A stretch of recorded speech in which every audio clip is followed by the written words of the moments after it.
Ce voyage en Pologne est le second que je fais. J'étais venue avec une amie il y a 2 ans sur les traces d'un passé personnel et mémoriel. J'appartiens à cette 2e et 3e génération qui trimballe avec elle un trauma au niveau de la psyché dont elle a une semi-conscience.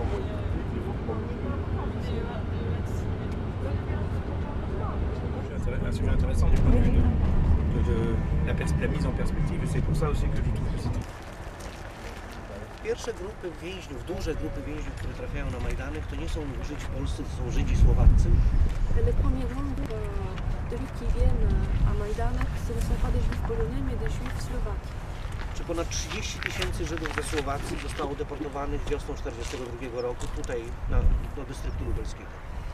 Il y a plus de 30 000 juifs slovaques qui ont été déportés dans le district de Lublin au printemps 42. Et à partir de ce moment-là, depuis automne 42, il y a aussi une chambre à gaz à Majdanek. Donc les camps commencent à avoir une fonction double. Obozu pracy i obozu zagłady. D'un camp de travail et d'un camp d'extermination.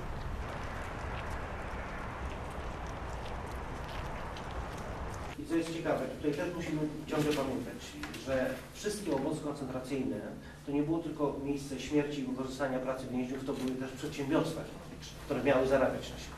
Et il ne faut pas oublier que les camps de concentration, ce n'est pas seulement les camps de travail avec une main-d'œuvre bon marché, mais c'était des sortes d'entreprises économiques qui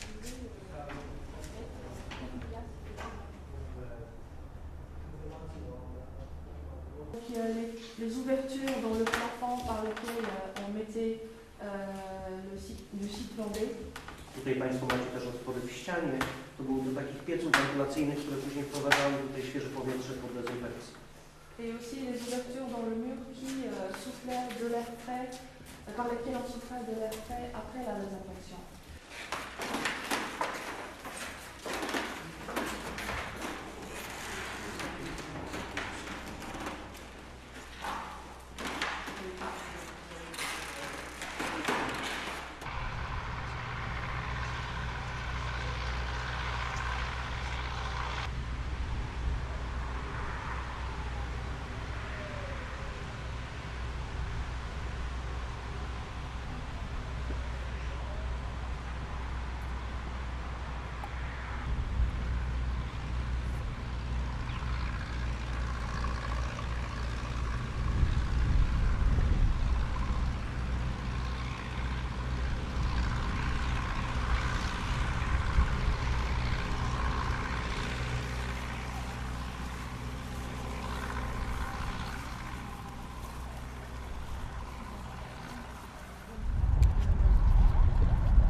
Outcry, c'est quoi? Gardien. Natomiast właśnie tak jak tutaj mamy wejście już na teren pomnika, to zaczynał się ten właściwy obóz zawodowy, czyli to był ten obóz główny. Et là où on voit l'entrée vers le mémorial, c'était le camp d'extermination propre, le camp de Jugoslawie.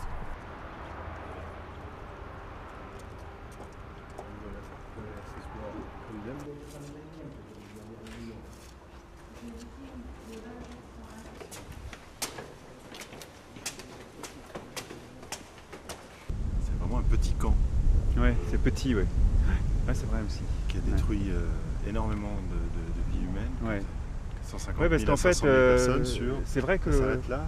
Ouais, c'est vrai que ça fait sur que une 7 petite hectares et demi, surface, t'as raison, moi tu j'ai vois, pas on est percuté vraiment ça non plus. 150 mètres du village, c'est-à-dire on est vraiment dans un. Ça fait 2 fois ma ville.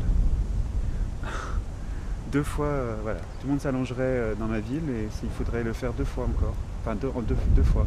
C'est énorme. Sur ça, quoi. Ça fait 6 fois la mienne. Voilà. 6 fois ma ville. Bon. Eh bien.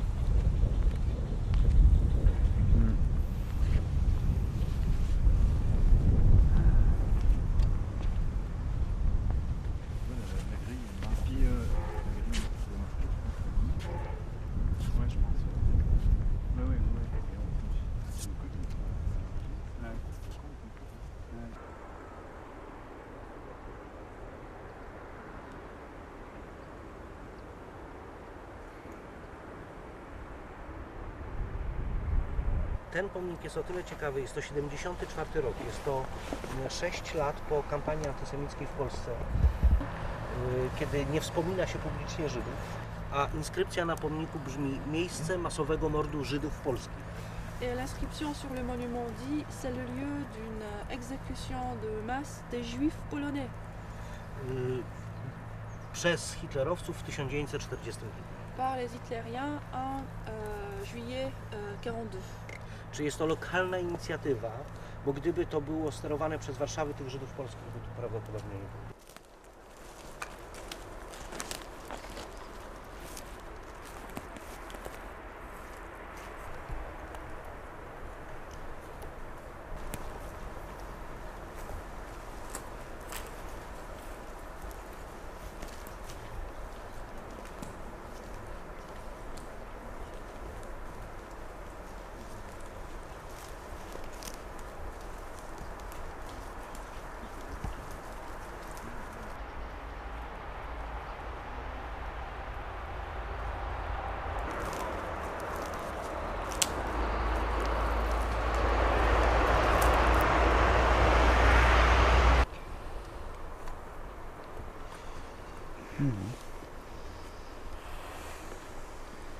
Ten kamień to jest zrobiony, postawiony, bo trudno tutaj cokolwiek. No to tutaj był stary las, wycięty i ten las jest właśnie. Ale wtedy jak mi to strzeliwano, to strzały. To wjeździ samochodami, wrzask, krzyk, no przecież to umierają ludzie na śmierć wywodzeni. Il demande au Hubert si on a entendu le tir. Madame la ville, elle dit bien sûr, on entendait des cris, des pleurs. Żyli cały Józef. Wyciągali go.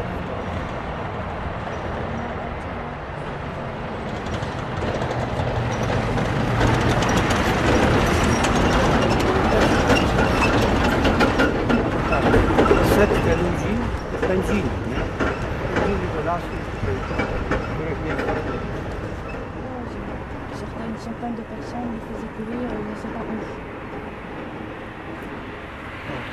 Co to rzeczywiście ciekawe. A ile osób się ocaliło w miasteczku? Chyba nikt. Chyba nikt. Bo tam jedna pani w bibliotece mówiła, że Że mieszkał w Józefowie Pan. nie, A tak, że ktoś się tam ocalił i potem wyjechał do Izraela. Jakaś pani.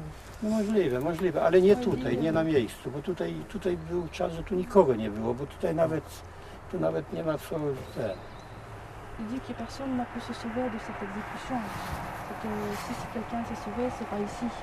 Słuchajcie, jeszcze wam jedną Dans la ville. ciekawą rzecz powiem, co mnie tu spotkało, nie? No więc do tej, że tak powiem,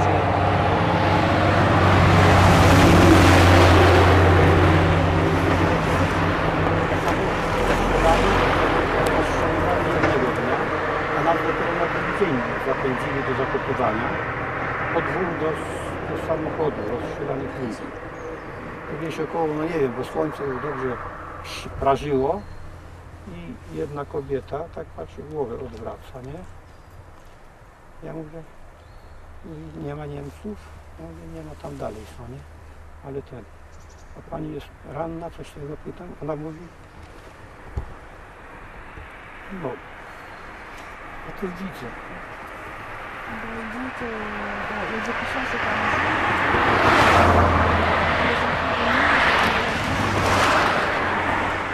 C'était 10 personnes et un camion de tués.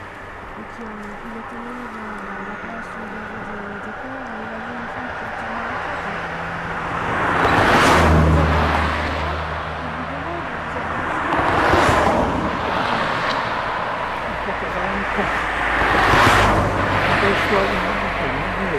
ale ja nie mogę.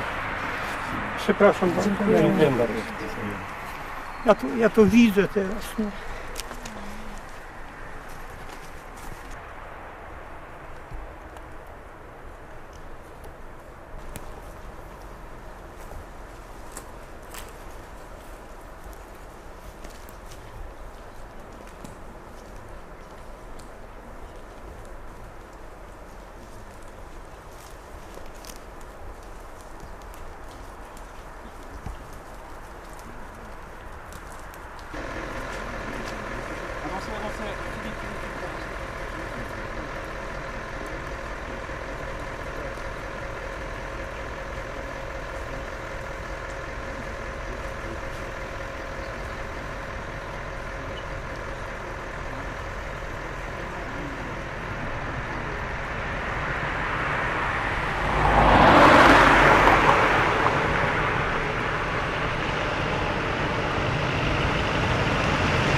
On arrive à l'issue de ce voyage qui a été d'une densité incroyable, tant au niveau des informations, je dirais une quasi-saturation des informations qui nous ont été données, des lieux de mémoire visités, une espèce d'oppression comme ça, quasi quotidienne, entre le voir et l'entendre.